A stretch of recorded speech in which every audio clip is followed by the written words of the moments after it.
I mean, we're getting publicity that no other Libertarian candidates have ever gotten before. And if you saw Glenn Beck's blog of yesterday, Glenn Beck was trying to pick a candidate for president. He said, well, I can't vote for Obama in 1,000,000 years, 100 million years. I can't vote for McCain. He did not endorse Bob Barr yet, but he did say there's no question the Libertarian candidate, Bob Barr, will get more votes than any Libertarian candidate in history. And so there's no question we're on for great things this year. I think the worst case scenario would be 3 to 5 million votes. I think there's an outside shot at a lot more than that, but it all depends on whether we can get in the debates or not. If we don't get in the debates, then it's a little hard to say, make a case you're going to win an election when nobody sees you.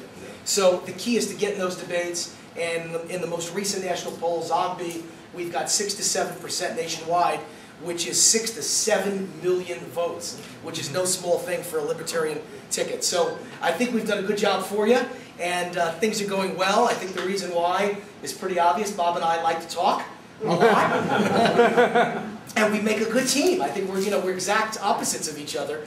Bob's kind of the credibility guy from Washington, D.C., who actually has been a United States congressman and led the conservative movement in his day and led the impeachment of Bill Clinton, and therefore became a pretty famous guy in the Beltway circles. So he does have credibility in D.C., and I think the reason that I make a good a teammate of Bob Barr's is because I'm so opposite. I call myself the anti-politician. I'm a small businessman, I'm a homeschool dad, I'm a son of a butcher, I'm a second-generation American myself, and I'm somebody who really is the opposite of anything you'd ever find in Washington, D.C. I've never spent any time in Washington. I've never earned any money in Washington. I've never collected a check from any federal or state government. I've never had a business that does any business with any federal or state government. And I believe we should throw the bums out and elect all new people who believe I'll tell you about a little fun stat I found out about all of you should quote, because I talk about it on the radio, and it just wins people over left and right. A buddy of mine is on Wall Street. He runs a mutual fund called the Congressional Effect Fund. And all he does is invest the money of his investors based on whether Congress is in session or not. And over the last 50 years, he's done the research. This is a fact, not a joke. That's how sad it is. We should be crying, not laughing, but it's funny. In the last 50 years, when Congress is in session, the stock market is up 1.6%. When Congress is out of session, it's up 17.6%. Oh, does that tell you all you need to know about our federal government? It does damage to us every moment it's in session. And investors know it. And so, I think it's important to throw these bums out. I really do. It was funny. I was watching the news the other day, and they were talking about how bad the economy was.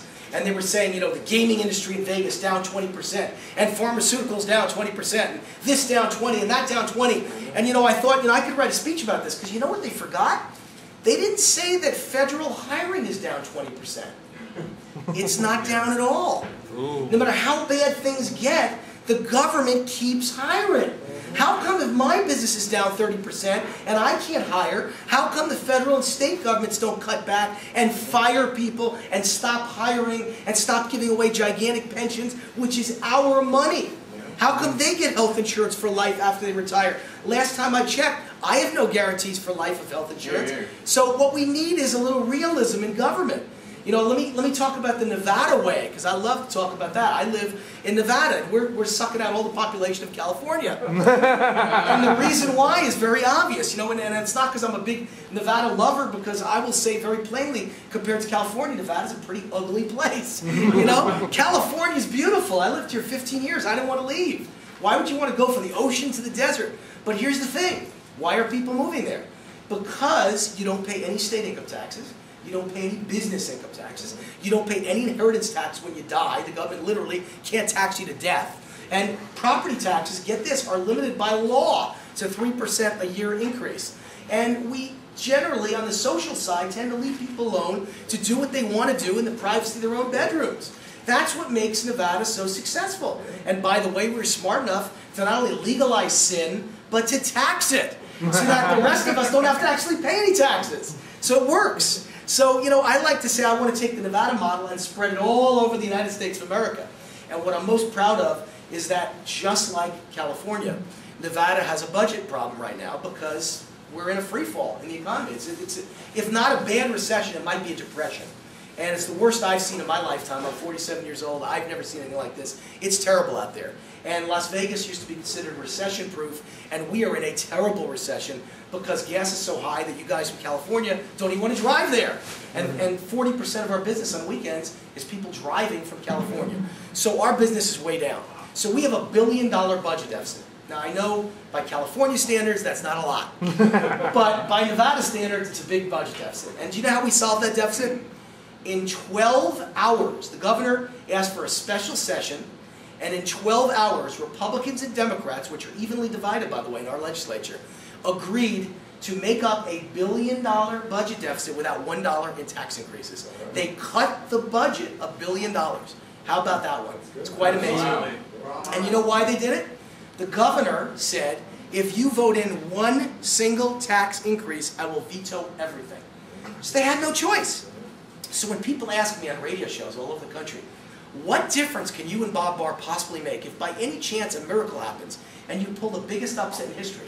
You can't pass anything in Washington. You'll be the only libertarians on Capitol Hill and you'll get nothing done. And you know what my answer is? We will veto everything that increases taxes, that increases spending, and that... There has to be one more hand, and we'll veto anything that is not authorized by the United States Constitution. And so I think we can do an awful lot for the people of this country by just causing gridlock. I love gridlock. I love gridlock in the morning. I love vetoes in the morning. And I'll tell you right now, we will make Washington come to a standstill. Just like my buddy at the Congressional Effect Fund has proved. You know, just think about it. If we tie up Washington, nothing gets done. The market might go up 40%. Can you imagine?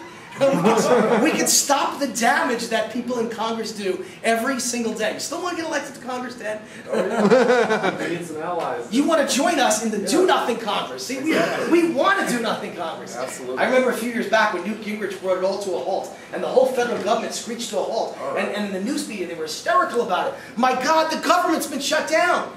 I thought it was the best example of why we don't need them. Did any of you actually notice that it was shut down? Who needs these people? I have no idea. And by the way, it's no coincidence. In Nevada, the reason I think things are a little better than California, not perfect, but better, is because our legislature is a part-time legislature. Just like me, I'm a citizen politician. I'm running for office, I'm running my family, homeschooling my family. I want to go to Washington, let them drag me to Washington yelling and screaming because I really don't want to go there. But once I'm there, I'm only staying 8 years and then I'm coming home. I don't want to make it a career. And unfortunately, these guys make it a career. In Nevada, we only meet our politicians every 2 years for 3 months. That's our entire political infrastructure. And so that's why I think not that much damage is done yet to the state of Nevada. But unfortunately, too many people are moving from California and they want us to do more damage. The first thing Californians say is, we need more taxes. We need more government services. And why don't the politicians meet all year long? You can't just meet 3 months every 2 years. It's unbelievable to me. You know, it's a good example of people moving from another place because they're running away from the damage in the other place, and then they want to bring the exact same mindset to cause the same damage where they're moving. It's amazing. You know, I believe in rugged individualism, personal responsibility. You know, I'm a Barry Goldwater guy. Goldwater is from the mountains of Arizona, and I'm from Nevada, and I think what we need in this country is, if it's to be, it is up to me. You are responsible for you. Government is not responsible for you. You're here. Yeah. You're here.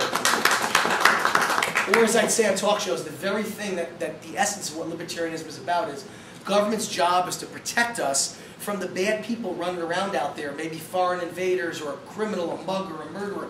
But government's job is not to protect us from ourselves. We have a right to make choices for ourselves, and government has no business telling us what to do.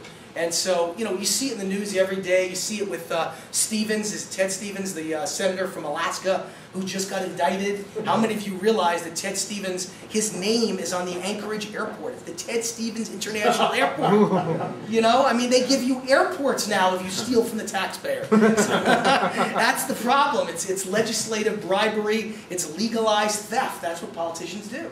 And really, the way our system works is, if I was your congressman, if Ted was your congressman, you would reward him and re-elect him if he brought home the bacon. Even if the bacon means a bridge to nowhere that you don't need, but it creates 10,000 jobs in this district. The reality I'm trying to get across to libertarian is, if every congressman tries to bring home the bacon to his or her district, then it may be good for his or her district, but it's bad for the country.